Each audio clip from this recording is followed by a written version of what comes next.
الرحمن الرحيم.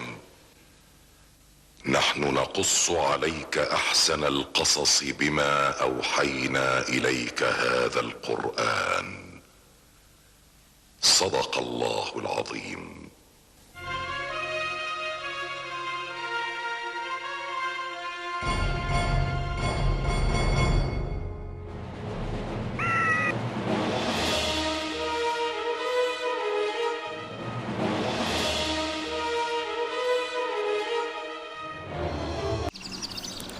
Assalamualaikum warahmatullahi wabarakatuh.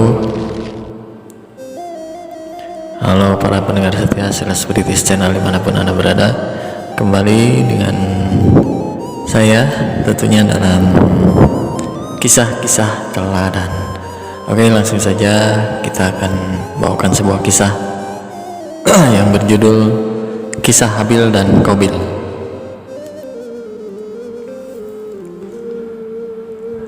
Dan ceritakanlah, wahai Muhammad, yang sebenarnya kepada mereka tentang kisah kedua putra Adam, Habil dan Qabil.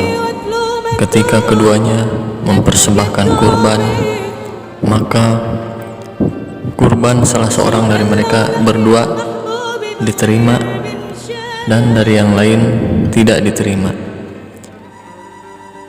Qabil berkata, "Sungguh, aku pasti membunuhmu." Lalu Habil berkata, "Sesungguhnya Allah hanya menerima amal dari orang yang bertakwa." Al-Maidah, Al-Quran Surat Al-Maidah ayat 27. Ketika itu Nabi Adam alaihissalam berencana menikahkan anak-anaknya, Habil dengan Iklimah, saudari kembar Qabil, dan Qabil dengan Labuda, saudari kembar Habil. Namun Qabil tidak terima dengan keputusan ayahnya, sebab Iklimah lebih cantik dibandingkan dengan Labuda. Nabi Adam alaihissalam sangat bingung dengan masalah yang dihadapinya, karena Habil dan Qabil adalah putra kesayangannya. Akhirnya Allah subhanahu wa ta'ala memberikan jalan keluar kepada Nabi Adam. Keduanya harus mempersembahkan kurban kepada Allah subhanahu wa ta'ala. Barang siapa diterima kurbannya, ia pantas dinikahkan dengan Iklimah. Kemudian keduanya mempersiapkan kurban. Habil mengorbankan unta, sedangkan Qabil mengorbankan gandum. Keduanya mengharapkan bahwa dirinya lah yang mendapatkan bagian yang lebih baik. Habil telah menunaikan bagiannya dan benar dalam prosesnya, yaitu menerima keputusan ayahnya dan ikhlas dalam menjalankan kurbannya. Oleh karena itu, kurbannya diterima, sedangkan kurban Qabil ditolak karena ia masih belum menerima keputusan ayahnya dan tidak mengikhlaskan niat dalam pengorbanannya.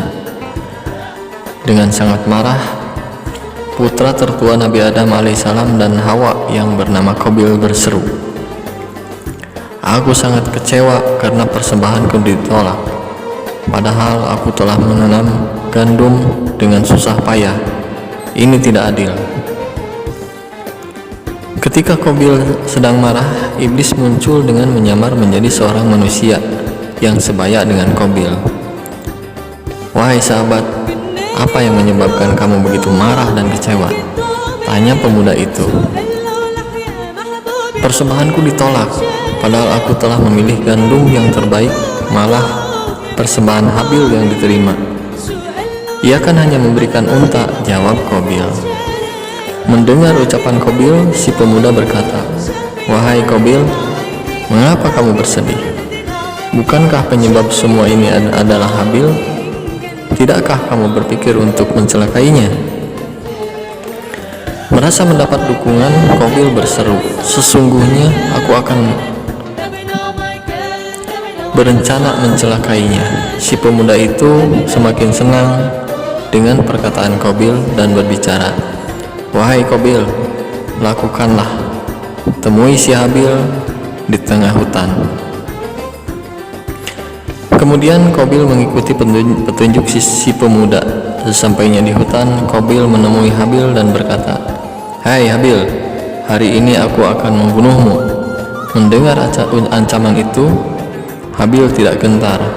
"Wahai kakakku, sungguh kalau kamu menggerakkan tanganmu untuk membunuhku, maka aku tidak akan membalasmu, karena sesungguhnya aku sangat takut kepada Allah yang Maha Mengetahui dan Maha Pembalas dosa yang telah kita lakukan," ujar Habil. Perkataan-perkataan Habil itu membuat hati Qabil ragu untuk mencelakai adiknya. Namun pemuda tersebut membisikkan sesuatu ke telinga Qabil. "Qabil, jangan hiraukan kata-katanya. Itu akan melemahkan niatmu untuk mencelakainya." Bisikan pemuda tersebut membuat Qabil bertekad mencelakai Habil. Hawa nafsu Qabil telah membutakan dan menjadikannya orang yang merugi. Qabil telah membunuh saudaranya. "Hai Qabil, tahukah kamu siapa aku?" tanya pemuda itu tersebut. Qabil yang kebingungan menjawab, "Aku tidak tahu." Kemudian orang itu memberitahu bahwa dirinya adalah iblis, penghuni neraka. Saat itu juga Qabil merasa putus asa dan menyesal. "Ya Allah, sesungguhnya aku ini tergolong orang-orang yang merugi. Dan kemudian hari kami menjadi penghuni neraka. Dan itu seburuk-buruknya tempat pembalasan bagi orang-orang yang zalim. Ampunilah hambamu ini. Dan bagaimana aku mesti mengurusi mayat adikku ini? Allah Maha mendengar lagi Maha tahu." Lalu dikirim sepasang burung gagak yang sedang bertarung. Salah satunya tewas dan yang lainnya mulai menggali-gali tanah. Seperti yang diceritakan di dalam Al-Quran, burung gagak menggali tanah untuk diperlihatkan kepadanya. Kemudian Allah mengutus seekor burung gagak menggali tanah untuk diperlihatkan kepadanya Qabil bagaimana dia seharusnya menguburkan mayat saudaranya. Qabil berkata, "Oh, celakalah aku. Mengapa aku tidak mampu berbuat seperti burung gagak ini, sehingga aku dapat menguburkan mayat saudaraku ini?" Maka jadilah ia termasuk orang yang menyesal. Quran Surat Al-Maidah ayat 31. Nah, itu dari awal mulanya Allah menunjukkan bagaimana cara pemulasaraan terhadap jenazah, yaitu melalui kedua putra Nabi Adam, yaitu Habil dan Qabil. Mudah-mudahan dari cerita tersebut kita dapat mengambil hikmah, dapat mengambil manfaatnya, mengambil pelajaran bahwa sesungguhnya hanya kurban yang ikhlas tanpa pamrih apapun yang akan diterima oleh Allah Subhanahu wa taala. Jadi keikhlasan adalah kata kunci daripada hikmah yang tersirat di dalam cerita tersebut. Oke, sampai di sini dulu. Nanti ketemu dengan kisah-kisah berikutnya. Jangan lupa untuk subscribe, like, komen, dan share sebanyak-banyaknya untuk memberikan manfaat kepada teman-teman para pendengar setia Sela Spiritis Channel. Terima kasih. Wassalamualaikum warahmatullahi wabarakatuh.